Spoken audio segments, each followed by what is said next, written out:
అంటే కాదండి, ఇవాళ నీకు 50-50లో ఉన్న ఉదాహరణకు చెప్తున్నా. 50లో ఉండే 50 కంపెనీస్ మీద నేను పెట్టేస్తా. కాదండి. నిఫ్టీ 50 వేరు, 50లో ఉండే కంపెనీస్ వేరండి. అచ్చా! నిఫ్టీ 50 అనేది మీకు ఇండెక్స్. అచ్చా, ఒక బాస్కెట్ అది. అది బాస్కెట్ అండి. బాస్కెట్ లో బాస్కెట్ కూడా మీరు ETF కొనుక్కోవచ్చు. ఓకే. ఓకే, అది సేఫ్. ఓకే. నిఫ్టీ 50 స్టాక్స్ అనేది మీకు తెలియదు. ఆ. ఆ 50లో రేపొద్దున 10 ఫెయిల్ అవ్వచ్చు, కొత్త నేను 10 అదే రావచ్చు. అంటున్నా, అలా exactly. వెళ్ళకూడదండి. నాకు అదే డౌట్ వచ్చింది. అలా చూసుకుంటే అదేనండి. ఇప్పుడు ఆ. ఫస్ట్ లిస్ట్ అయిన నుండి చూసుకుంటే చాలా కంపెనీలు నిఫ్టీ 50లో ఎగిరిపోయింది. వెళ్ళిపోయినాయండి. ఒకప్పుడు 2008లో టాప్ పెర్ఫార్మర్స్ ఉన్నాయి. టాప్ పెర్ఫార్మర్స్ కాలంలో అసలు కొన్ని డీలిస్ట్ అయిపోయినాయి, కొన్ని పెన్నీ స్టాక్లు అయిపోయినాయి. ఇప్పుడు అనిల్ అంబానీ 8 కంపెనీలు ఏమైనాయండి. రిలయన్స్ ఇన్ఫ్రా 3000 ఉండేది, రిలయన్స్ క్యాపిటల్ ఎక్కడో ఉండేది, అవన్నీ మరి పెన్నీ అయిపోయినాయి కదండి. రిలయన్స్ పవర్, RNRL ఇవన్నీ 2007లో గ్లోరీ స్టాక్స్ అయ్యి ట్రేడబుల్ స్టాక్స్. ఇవాళ ఏమైపోయినాయండి. సో దాన్ని మిమిక్ అవ్వకూడదండి. You don't mimic Nifty 50, but you can buy Nifty 50 as a index fund. అది వరకు సేఫ్, అంతవరకు సేఫ్. చాలా పెద్ద డౌట్ ఉండేది. ఇప్పుడు మార్కెట్ చాలా హైలో ఉంది కదా, సో ఈ టైంలో స్టాక్స్ కొనడం మంచిదేనా, లేదా కరెక్షన్ వచ్చే వరకు ఆగాల? కరెక్షన్ వస్తుందా? కరెక్షన్ అంటే ఇక్కడ దీన్ని 2 విధాలుగా చూడాలండి. వాల్యూ స్టాక్స్ కొనుక్కోవడం అంటే వేరండి. అంటే వాల్యూ స్టాక్స్ ఒక మంచి ప్రైస్కి వచ్చింది. స్టాక్ మార్కెట్లో స్టాక్ ఎంత ముఖ్యమో మీరు ఏ రేట్లో కొంటున్నారు అనేది కూడా ముఖ్యం అండి. ఓకే, అంతే కదండి. సపోజ్ మీరు ఈరోజు 900లో కొన్నారు ఒక స్టాక్, కంపెనీ మంచిదే, ఓకే, ఏ గ్రూప్ కంపెనీ నిఫ్టీ 50లో ఉంది. 900లో కొన్నాక మార్కెట్ పడి మళ్ళీ సంవత్సరానికి 900కి వచ్చింది. మీరు సంవత్సరంలో ఏం సాధించినట్టు? 0 సాధించినట్టు. ఓకే, లేదు ఈరోజు 900లో కొన్నారు, 3 years తర్వాత 900 వచ్చింది. స్టాక్ మంచిదే, డబ్బులు పోలా, బట్ 3 years మీరు ఆగలరా?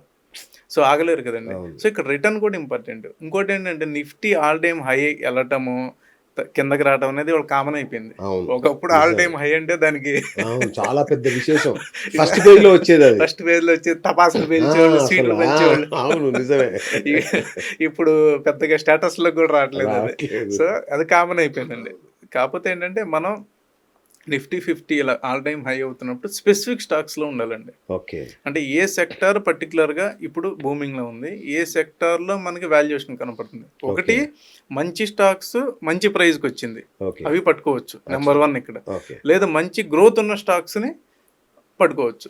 ఆ గ్రోత్ ఉన్న స్టాక్స్ ఎలాగో మీకు మార్కెట్ పడినా కూడా వాటి పెర్ఫార్మెన్స్ ఏం తగ్గదు కదా. సో అట్లా ఈ 2 విధాలుగా మనం దాన్ని చూడొచ్చు. రైట్. అంటే కొందరు నాకు అంటే స్టాక్ మార్కెట్ గురించి ఇట్లా అడిగినప్పుడు చెప్పింది ఏంటంటే, పెట్టి మర్చిపోవాలబ్బా, అప్పుడే నీకు డబ్బులు వస్తాయి మార్కెట్లో, ఊరుకుకి ఇట్లా నిలబడి అట్లా తొంగి చూస్తే రాదు అనే మాట చెప్పారు.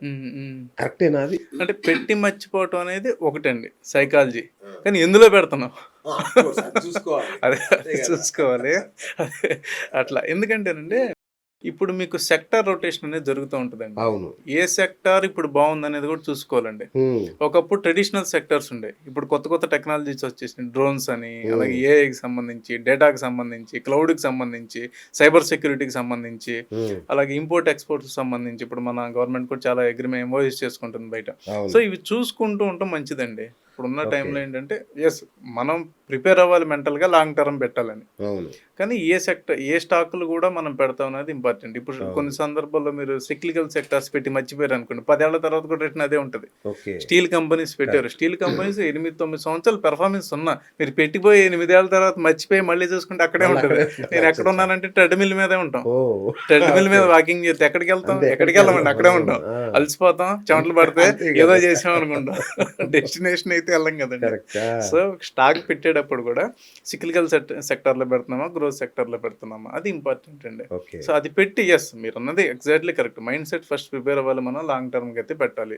ఇది 5 years 10 years ఒక డెకేడ్కి మనం ప్లాన్ చేసుకుంటున్నాం అనేది కూడా ఇంపార్టెంట్ అండి. ఓకే, చేసుకుని ఇంకా దాన్ని బట్టి సంవత్సరానికి ఒకసారి చెక్ చేసుకోవాలా, లేదంటే మనం ఏంటంటే అట్లీస్ట్ ఇయర్లీ మీరు అన్నట్టు ఇప్పుడు గ్రోత్ దాంట్లో పెట్టేస్తామండి, కానీ అది అవ్వకపోవచ్చు. మీరు అన్నట్టు పెన్నీ స్టాక్ అవ్వచ్చు. ఆ గ్రోత్ అనేది ఏంటంటే మనకి నెంబర్స్, అగైన్ నెంబర్స్, అది క్వార్టర్లీయో ఇయర్లీయో ఒకసారి మనం చూసుకుంటే ఇయర్ ఆన్ ఇయర్ ఎట్లా ఉన్నాయి, ప్రీవియస్ ఇయర్కి ఎలా ఉన్నాయని చూసుకోవచ్చు. లేదు క్వార్టర్ అట్లీస్ట్ అది రీజనబుల్లే కదండి. అంతేగాని ఎవ్రీ 1 hourకి నేను మొబైల్ చూసుకుంటా. ఇంకోటి చూసిన వాళ్ళు ఏమన్నా చేయగలరా? స్టాక్ని పెంచడం, కిందకి చేయడం ఏమీ చేయలేరు. మరి ఎందుకు చూస్తారంటే మీరు సొంతంగా చేసుకోవాలా, మీలాంటి ఫండ్ మేనేజర్లకు ఇవ్వాలా? అంటే ఒకటండి, మీకు నాలెడ్జ్ ఉంది, కొంచెం దాని మీద అవగాహన ఉంది, టైం ఉంది, అప్పుడు డెఫినెట్గా మీరు చేసుకోవచ్చు. అచ్చా. లేదు మనకి టైం లేదు, నాలెడ్జ్ తక్కువ ఉంది, లేదు నేను మనీ హ్యాండ్లింగ్ సైకాలజీలో పూర్ ఉన్నాను, అవును. అలాంటప్పుడు ఎవరిదన్నా మనం ఫైనాన్షియల్ అడ్వైజర్ హెల్ప్ తీసుకోవడం అనేది సజెస్టబుల్ అండి. అచ్చా, అచ్చా, ఓకే. సో అది మంచిదండి ఇప్పుడు కూడా. ఎందుకంటే ఉమ్, స్టాక్ మార్కెట్ అనేది ఇప్పుడు ఎస్పెషల్లీ మీరు ఏదైనా ఒక వస్తువు అమ్మారండి, ఓకే. దానికి లాభం వస్తుంది అంటే where you are getting a money. Right. కానీ ఇక్కడ మనం డైరెక్ట్గా ఒక కమోడిటీతో డీల్ చేస్తాను. మీరు ఒక బంగారంతో అమ్మారు, మీకు డబ్బులు వస్తున్నాయి. ఇక్కడ అలా కాదు కదండి, మీరు డబ్బుతోనే డబ్బును సృష్టించాలి. కరెక్ట్, అంతే సో కదా. హ్యాండ్లింగ్ ఆఫ్ మనీ అనేది చాలా ఇంపార్టెంట్ అండి. అండ్ ఇంకోటి ఫాలింగ్ ఆఫ్ నైఫ్, అంటే మీకు మార్కెట్లో పడుతున్నప్పుడు దాన్ని మీరు పట్టుకోవటం రాలేదనుకోండి, నైఫ్ని పట్టుకునేటప్పుడు ఫాలింగ్ చేతులు కోసిపోతాయి. అంటే అలాగే మన మార్కెట్లో పడేటప్పుడు బిహేవియర్ ఎలా ఉండాలి, పెరిగేటప్పుడు బిహేవియర్ ఎలా ఉండాలి, లాంగ్ టర్మ్ అప్పుడు ఎలా ఉండాలి, షార్ట్ టర్మ్ పొజిషన్స్ తీసుకుంటే ఎలా ఉండాలి, ఇవన్నీ తెలిసి ఉండాలండి. తెలుసుంటే పర్వాలేదు, తెలియపోతే మళ్ళీ సొంత నిర్ణయాల్లో ఇబ్బంది పడుతుంది. మీలాంటి వాళ్ళే చేయండి, నేను చేయలేము అది. సరే సార్, నాకు మంచి అయితే అవగాహన అయితే వచ్చింది. ఇప్పుడు కొంచెం భయం కూడా పోయింది. ఓకే, ఓకే, బాగుంది స్టాక్ మార్కెట్ అని ఫీలింగ్ వచ్చింది సార్. ఇప్పుడు నా దగ్గర ఒక ₹1,00,000 ఉన్నాయి సార్. నాకు ఒక మోడల్ పోర్ట్ఫోలియో, అంటే ఏ స్టాక్స్లో పెట్టాలి, ఏ సెక్టార్లో పెట్టాలి, ఇట్లాంటి వాటిని విభజించి దేంట్లో ఎంత పెట్టాలి, లైవ్లో ఏమైనా చెప్పగలరా? మనం ఉన్నామండి, సపోజ్ ₹1,00,000 పెట్టారు, అవును, ప్రిఫరబుల్లీ 5 సెక్టార్లో పెట్టుకోవడం మంచిది. రైట్, అంటే 20,000 పెట్టుకోవడం మంచిది. ఇందులో కూడా ఒకటి ఆల్రెడీ ప్రూవెన్, ఇప్పుడు బ్యాంకింగ్ తీసుకున్నారు అనుకోండి, ఎగ్జాంపుల్ చెప్తాను. బ్యాంకింగ్ లో పెద్ద బ్యాంక్స్ ఉన్నాయి, అలాగే గ్రోయింగ్ బ్యాంక్స్ ఉన్నాయి. రైట్, పెద్ద బ్యాంక్స్ లో ఒక 10,000, ఒక సెక్టార్ నుండి 2 స్టాకులు, అంటే మన ఐడియల్ పోర్ట్ఫోలియో 8 స్టాకులు, 10 స్టాకులు, 10 స్టాకులు చాలండి. టూ మచ్ డైవర్సిఫికేషన్ కూడా ఇబ్బంది అండి. అంటే కొంతమంది ఏం చేస్తారు తెలుసా అండి, ఇందులో చాలా ఉంటుంది. మేము నెంబర్ ఆఫ్ ఇన్వెస్టర్స్ చూస్తాం కదండి. ఒకళ్ళు ₹1,00,000తో 40 స్టాకులు కొంటారు. వాని పోర్ట్ఫోలియో వాళ్ళు చూసుకోవడానికి వాళ్ళకే అర్థం కాదు. 5 స్టాకులు, 2 స్టాకులు, ఇదొకటి. కొంతమంది ఏం చేస్తారు, ₹1,00,000 తీసుకెళ్ళి ఒకే స్టాక్ లో పెడతారు. ఇదొక టైప్ ఆఫ్ ఉంటది. వారెన్ బఫెట్ తాత చెప్పాడుగా, don't put all eggs in one basket అని.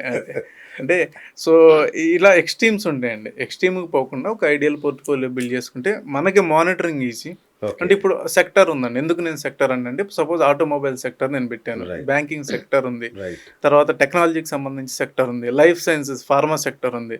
Pharma sector is always good అండి. అంటే మేము కూడా ఇప్పుడు ఫార్మా అనేది కీప్ చేసుకుంటాం పోర్ట్ఫోలియోలో. అది మ్యూచువల్ ఫండ్స్ లోను ఫార్మా కీప్ చేసుకుంటాము, ఇందులో కూడా. ఎందుకంటే life sciences, health care sector లో కంటిన్యూస్ గా మనకి డొమెస్టిక్ కన్జంప్షన్ ఉన్న సెక్టర్ అండి. ఇది ఇంపోర్ట్స్ మీద కన్నా కూడా ఎవర్ గ్రీన్. ఇటు మనకి ఎనీ కంట్రీ డిపెండెంట్ మన ఇండియా మీద, ఫార్మా సెక్టర్ మీద. అంతే కదండి. ఇప్పుడు AP active pharma ingredients, bulk drugs తీసుకున్నా, ఫార్మేషన్ తీసుకున్నా, ఇంజెక్టబుల్ తీసుకున్నా, మనం ఐటీ తర్వాత సెకండ్ ఎక్స్పోర్ట్ ఫార్మానే కదండి. మన కంపేరిటివ్ నేబర్ కంట్రీస్తో పోల్చుకుంటే కూడా మన రెగ్యులేషన్స్, మన ప్లాంట్ ఇన్స్పెక్షన్స్ ఎక్కువ అండి. యూఎస్ఎఫ్డి అప్రూవ్డ్ ప్లాంట్స్ ఎక్కువ మన దగ్గర. సో ఫార్మా సెక్టర్ అనేది స్టేబుల్. రెండోది హాస్పిటల్, హెల్త్ కేర్లో ఇవన్నీ వస్తాయి కదండి. ఈ బాస్కెట్, ఈ థీమ్ తీసుకుంటే హాస్పిటల్స్, మీరు ఒక హాస్పిటల్ చెప్పండి మూసేసిన హాస్పిటల్, అసలు డే బై డే అవుతూనే ఉంటాయి. సో హాస్పిటల్స్, అలాగే డయాగ్నోస్టిక్స్. కోవిడ్ తర్వాత ఏం జరిగిందండి, ఒకటి హెల్త్ అంటే జనరల్గా ప్రాబ్లం వచ్చినప్పుడు మనం హెల్తీ డయాగ్నోస్ చేయించుకున్నాం. కోవిడ్ తర్వాత ఒక అవేర్నెస్, 2 అవేర్నెస్లు మారింది. ఒకటి ఫుడ్ ఇంటేక్ తీసుకునేది, చాలా మంది కొంచెం సప్లిమెంట్స్ తీసుకోవటము అలాంటిది పెరిగింది. రెండోది డయాగ్నోస్టిక్స్, 45 తర్వాత అట్లీస్ట్ ఒకసారి చేయించుకుందాం టెస్ట్లు, ఇయర్కి ఒకసారి చేయించుకుందాం. అంటే కంపెనీస్, కార్పొరేట్ కంపెనీస్ అయితే మ్యాండేట్గా చేపిస్తాయి వాళ్ళకి ఎంప్లాయీస్కి ఇయర్లీ వన్స్. అది ఒక హెచ్ఆర్లో వాళ్ళ ఒక పాలసీ ఉంటుంది కూడా చేపిస్తారు. మామూలుగా బిజినెస్ పీపుల్ కానీ, సెల్ఫ్ ఎంప్లాయీస్ కానీ తక్కువ, ఇప్పుడు అట్లీస్ట్ చేయించుకుంటున్నారు. సో ఆ సెక్టర్ కూడా మనకు బూమ్ అవుతుంది. అంటే హెల్త్ కేర్ అనేది అది ఖచ్చితంగా మనం కొంచెం కన్జర్వేటివ్ సెక్టర్ అండి. సో అట్లా మనం ఏ సెక్టర్ తీసుకుంటున్నాం అనేది కూడా ఇంపార్టెంట్ అండి. సో ఇట్లా 5 సెక్టార్లో తీసుకుని మనం ఒక 10 తీసుకోవచ్చు. లేదు మనం ఒక 3 సెక్టార్స్ తీసుకుంటాము, ఇంకొక 40% మిడ్ క్యాప్ లో మనం పెట్టుకోవచ్చు. ఇంకో 40లో 20 మిడ్ క్యాప్, 20 స్మాల్ క్యాప్కి వెళ్ళొచ్చండి. కాకపోతే మనకి ఖచ్చితంగా బిజినెస్ని అసెస్ చేసేటువంటి క్వాలిటీ ఉండాలండి స్మాల్ క్యాప్కి వెళ్తే. అంటే ఇది నిజంగా వెళ్తుందా, ఇందులో మార్జిన్స్ ఎంత ఉన్నాయి, మేనేజ్మెంట్ ఎవరు, స్మాల్ క్యాప్స్కి ఎస్పెషల్గా వెళ్ళినప్పుడు ప్రమోటర్స్ మనం చూసుకోవాలండి. ఎవరు ప్రమోటర్స్, ఎవరు, వీళ్ళ బ్యాండ్ విడ్త్ ఏంటి, వీళ్ళకి ఉన్న కేపబిలిటీస్ ఏంటి. ఇప్పుడు టెక్స్టైల్ కంపెనీ వచ్చి అలా సడన్గా రేపు నేను డేటా సెంటర్ ఓపెన్ చేస్తాను అన్నాడు అనుకోండి, అంటే అది అట్లీస్ట్ మనం చూసుకోవాలి కదండి.